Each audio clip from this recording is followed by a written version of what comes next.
Hi, this is David Kettlewell, and welcome to Medical Matters, because life matters. I love doing this work, and one of the reasons is we get to talk about ideas that really mean something. And the one we're talking about today is the idea of persons with a developmental disability coming into and being a part of our community. It's a fantastic show. Thanks so much for joining us. I'd like to welcome you to our guests. We have Tom Jacobs, who's the Director of Summit Housing, and Patrick Steffen, Director of Residential Services for Summit MRDD. Thank you. Great. Let me ask you this question. There was a time in American history when persons who had a developmental disability were separated from society and put in some kind of an institution. Today we're going to be talking about the way it's done today, which is a little bit more caring, not only for the person with the developmental disability, but better for society too. Correct. But let's start with what's wrong with the model where people are institutionalized. Well, I think, to your point, what we've found is that by providing residential services to folks in the community, we are able to provide staffing at a much more intimate level than some of the old institutions. Certainly, there is a use for the old institutions, and some individuals still live in institutions.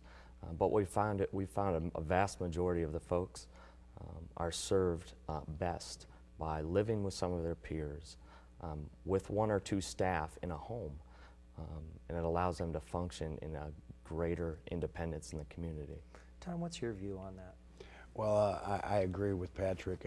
It just brings them back into the community where they live, or where they originally came from, and get to live in their community and enjoy all the benefits of life has to offer.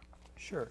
And I think, I'm not an expert on this topic, but I would say that I would far prefer, personally, if I had a developmental disability, to be in the community, Sure. waving at folks, seeing the dogs bark up and down the street, being able to go for a walk, walking in the parks, and enjoying that interaction with other human beings. Right, exactly. That socialization is important to all of us. Exactly. Everybody in society wants that.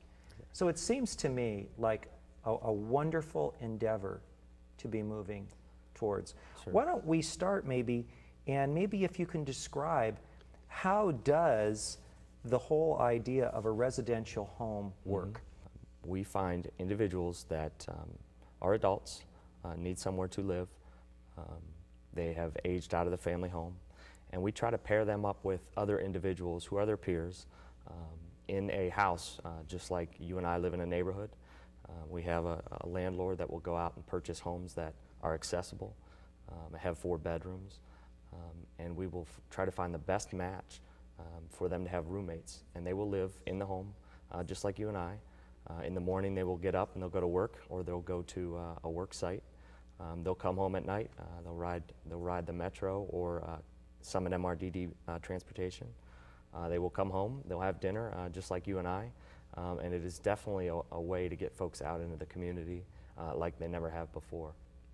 The fact is that some people in communities get a little uptight Sure. when they hear that there's going to Absolutely. be a community home in their area. That's based on certain assumptions, which, based on the small examination I've had of the group home that I visited, weren't true. And the other thing I would note is I think to a lot of folks it's the great unknown. If they haven't been exposed to folks with MRDD, they really don't know what to expect. And frankly, I've got a couple group settings near my house, and I tell anybody that gets an opportunity, walk over there just like you would any other neighbor. Knock on the door, introduce yourself, and then that fear factor, or that fear of the unknown, it goes away. And what they'll find is, not only do we have staff on hand making sure that all the individuals are safe and healthy in the home, but they're also ensuring that there are no issues relative to the neighbors. So it's been a really good mix. I had a chance to go visit a group home, and while I was there, some neighbors came over. One of them told a story I remembered. He was a little nervous about the group home coming in. He admitted that. But he said his minister at the church said, that part of our responsibility in society is to reach out. And this individual heard that word, and he got to know some of the people that live in the group home and became friends and enjoyed their company and talked with them. Saw them walking in the parks during the day and would wave and say hi. Would see them walking around the yard and say hello. There is a responsibility, I would say, on some level for us, which is to reach out. And I think a lot of people want to do that very thing. Here's an interesting point. There is a benefit to us as a society by reaching out and embracing those who have a developmental disability. Explain to me how we benefit spiritually, emotionally, intellectually from that interaction. Well, I think the best way to think about that is to experience it yourself. It's so difficult to hear about things and really know how they impact the community at large, or families for that matter. But I would encourage folks, come over to Summit MRDD, spend a day in the workshop, spend an hour in the workshop, go to a house, visit the folks, talk to some of the family members and some of the board members helping run this organization to see the kind of impact we've made on people's lives. I mean, if you think of your typical individual with disabilities, they have that disability for life.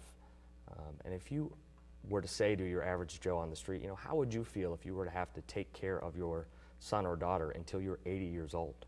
It might make them think. And you're talking about individuals that really need our help, more so than any other population out there. And really, the service that we provide it's priceless. For more Medical Matters television shows, go online to medicalmatters.tv.